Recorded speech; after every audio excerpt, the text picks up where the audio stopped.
Isang magandang buhay, grade 11 STEM.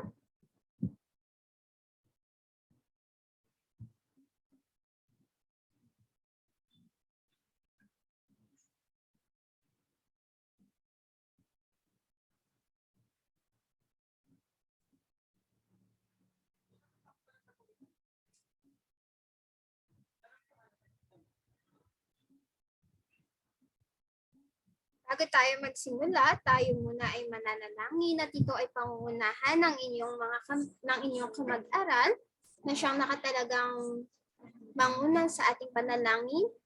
Gayon din, siya rin ang magbabahagi ng kasanayang panggramatika, talasalitaan, idioma, at siya rin ang magbabalik-aral at magbabahagi ng kanyang individual goal plan na kung saan ito ay SMART. O sa madaling salita, ito ay specific, measurable, attainable, relevant, and time-bound. Ito ay mangyayari sa ating synchronous session.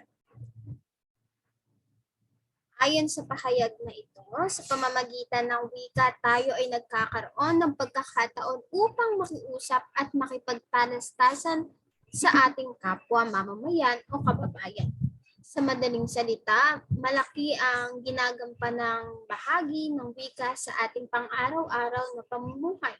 Dahil sa wika na ibabahagi natin o na ipahahayag natin ang mga nais nating naisin o mga nais nating sabihin.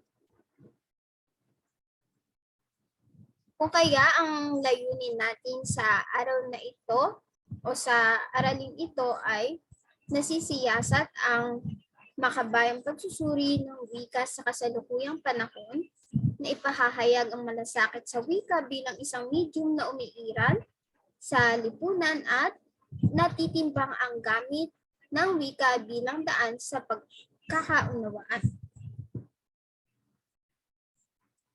Ano ba ang gamit ng wika sa ating lipunan? Ano ba ang halaga nito sa ating lipunan? Ayon nga kay Michael Alexander Kirkwood Halliday, siya ay isang bantog na scholar sa Inglaterra, ibinahagi niya sa ating mga tao ang kanyang pananaw tungkol sa wika. At ang wika raw ay isang panlipunang phenomenon. Naging malaki ang ambag niya sa mundo ng linguistika at naging popular ang modelo ng wika na kanyang ibinahagi o ginawa, at ito ay ang systematic functional linguistic. Ayon sa aklat na Explorations in the Functions of Linguistics, inilahad niya ang 6 na tungkulin ng wika o ginagampanan ng wika sa ating lipunan. At isa na rin, ito ang unang tungkulin ng wika na ginagampanan. Ang wika daw ay instrumental na siyang tumutugon sa pangangailangan ng tao gaya ng pakikipag-ugnayan natin sa ating kapwa.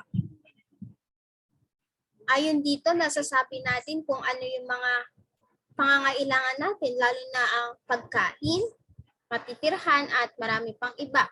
Halimbawa rin ay ang paggawa ng liham pangangalakan, liham sa patnugot, pagpapakita ng mga patalastas tungkol sa isang produkto na nagsasaad ng gamit at halaga nito sa atin. Pangalawa ay ang regulatoryo. Ang regulatoryo ay tumutukoy o ang paggamit ng wika ayon sa pagkontrol sa ugali o asal ng ibang tao. Halimbawa nito ay ang pagbibigay natin ng direksyon, pagturo ng lokasyon, direksyon sa pagluluto, direksyon sa pagsagot sa pagsusulit, at marami pang iba. Sunod naman ay interaksyonan. Ang tungkulin nito ay nakikita sa paraan ng pakikipag-ugnayan na nagmula rin sa salitang interaksyon o yung pakikipag-ugnayan natin sa ating kapwa.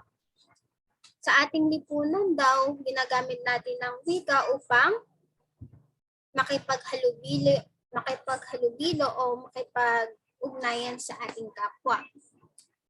Halimbawa, pakikipagbiruan, pakikipagpalitan ng pananaw, ng puro-puro sa particular na issue, pakikipagkwentuhan, at marami pang iba. Kung saan sa interactional din nabubuo yung pagkakaibigan at pagkakapatiran at marami pang iba.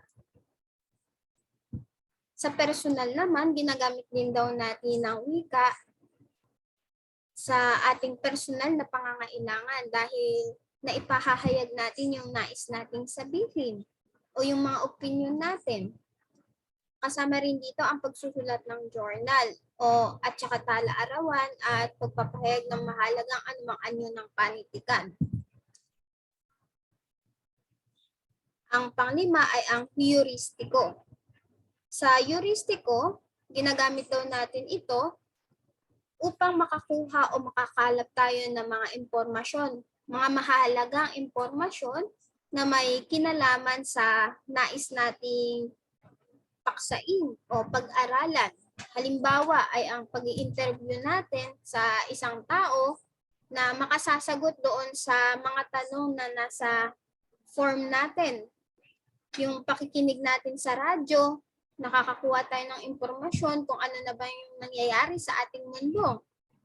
Panonood natin sa television, pagbabasa ng mga pahayagan, magazine, blog, at mga aklat upang makakuha tayo ng iba't ibang impormasyon o madagdagan ng mahalagang impormasyon yung ating pag-iisip. Kung ang heuristiko ay ang pagkalat ng impormasyon, ang informatibo naman, ito naman yung tayo ang nagbibigay ng impormasyon. Nasa sa atin yung impormasyon at ibabahagi natin sa iba. Halimbawa, yung pag-uulat, ang manahon ng papel, o yung nagbibigay ng panahon kung ano na ba yung mangyayari kinabukasan. Tayo yung magbibigay ng impormasyon. Yung ginagawa ko bilang guro, yung pagtuturo, ito ay informatibo. Ginagamit ko daw yung wika para magbigay ng impormasyon sa inyo. Hindi rin nagpatalo si Roman Jacobson, paumanhin kung maliman yung pagbigkas ko. Ayon naman sa kanya ay nagbahagi rin siya ng 6 na paraan naman ng pagbabahagi ng wika. Paano nga ba natin ibinabahagi ang wika? Nariyan daw yung pagpapahayag ng ating mga damdamin o tinatawag ding emotive. Saklaw nito yung mga pagpapahayag ng mga saloobin natin. Basta tungkol siya sa emosyon o mga nararamdaman natin bilang tao. Pangalawa, nandyan din ang panghihikayat o conative. Ayon naman dito, ginagamit naman daw natin ang wika para maka-impluwensya naman tayo sa iba, makapag-utos at makiusap. Ang pangatlo naman, ang wika din ay nagsisimula ng pakikipag-ugnayan o tinatawag ding pratik. Diyan din ang pang-apat, ang paggamit bilang sanggunian o referential. Paumanhin po sa typographical error natin. Ito po ay referential. Ipinakikita nito ang gamit ng wikang nagmula sa aklat at iba pang sangguniang pinagmulan ng kaalaman upang magparating ng mensahe at impormasyon. Ito yung mga ginagamit natin lalo na sa ating thesis. Ito po yun, yung mga referential, yung mga nakasulat po dong mga salita na ibinahagi ay naririto po. Ginagamit nating referential. At ang panglima ay ang paggamit ng turo-turo o metalingual. Ito ay lumilinaw sa mga suliranin sa pamamagitan ng pagbibigay komento sa isang batas. At ang panghuli ay ang patalinghaga o yung poetic. Ginagamit daw natin o naibabahagi daw natin, ayon kay Ramon, naibabahagi daw natin yung paraan ng pagbigkas ng wika o pagsasalita ng wika batay sa masining na pamamaraan ng pagpapahayag sa pamamagitan ng panulaan, talumpati, soneto, sanaysay, at iba pa. Sa inyong mga kwaderno, maaari nyo nang sagutan ng ating 6 na aspeto ng pag-unawa at inaasahan ko na sa muli nating pagkikita ay maibabahagi na ninyo kung ano yung mga nasa 6 na aspeto ng pag-unawa na kailangan nyong sagutan.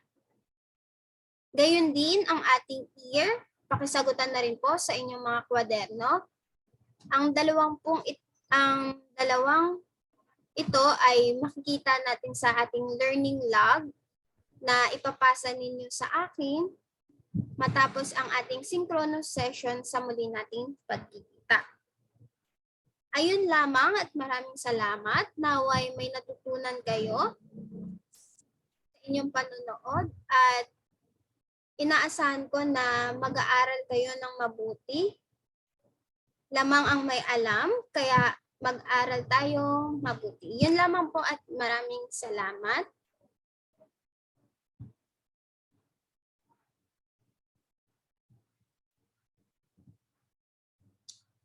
Okay.